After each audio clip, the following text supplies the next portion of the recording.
How does Ukraine keep Russia at bay? The country's most powerful weapon is digital technology, such as AI-powered intelligence, drones, and real-time digital battle maps. All of these play a crucial role in Ukraine's relative success. Here are 3 digital tools that are changing modern warfare. Number 1. Real-time intel. Real-time information is a crucial weapon in warfare.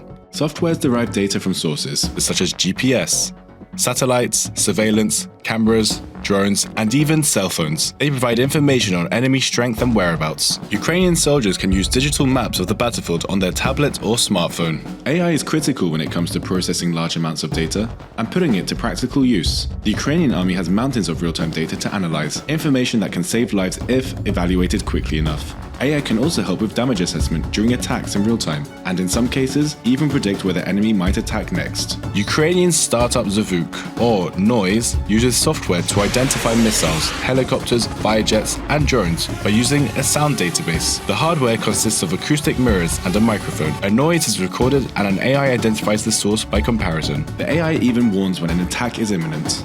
Number 2. Ukraine's IT army. The war against Ukraine has been called the first cyber war in the history of this planet. Stéphane Dugan, CEO of the Cyber Peace Institute, tells us why. The fact that never before cyber had such a importance and bear such a stake in the context of warfare. So it's really the use of ICT on all sides of the conflict in order to advance a military agenda. So that's the game changer. It's less known, it's impacting already 37 countries. So the borderless nature of cyberspace, I think it's why this is called a cyber war, because already a lot more countries than just Ukraine and Russia are impacted by these cyber attacks. Ukrainians are tech savvy. More than 200,000 software developers work in the country. Some have joined international IT specialists and formed an international collective of more than 300,000 volunteers armed with software, the IT Army of Ukraine. Now, hackers on both sides are attacking critical infrastructure. The Cyber Peace Institute in Geneva recorded more than 850 cyber attacks related to the war in Ukraine in 2022. Most were so-called DDoS, or denial of service attacks. They were aimed at crippling banks, ministries, and civilian infrastructure.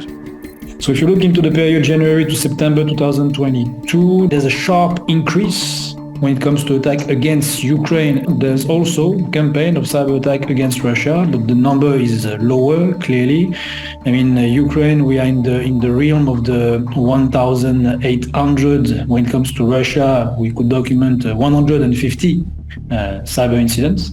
Interestingly, hackers from Anonymous, the international hacktivist collective, are fighting on both sides.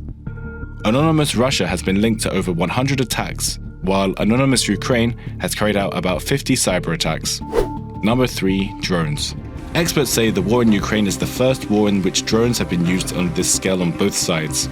Drones have been used as weapons and to gather intelligence. Especially when it comes to war intel, civilian drones built for non-military purpose play an important role. After a Ukrainian pledge for drone nations, people around the globe have sent drones to Ukraine. Now, they can be flown over Russian troops and military bases, providing important intel to the Ukrainian army. Vedika, a private unit formed after the initial Russian aggression in 2014 and composed of former IT workers and army members, has even started turning civilian drones into military devices that can carry and drop grenades. But Ukraine doesn't only rely on self-made weaponry when it comes to drones.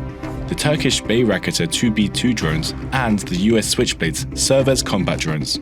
While the Bayraktar 2B2 has a massive wingspan of 12 meters and can be used repeatedly, the Switchblade is known as the kamikaze drone, as they crash into the target, making them for single use only. AI, hacker attacks, and drones.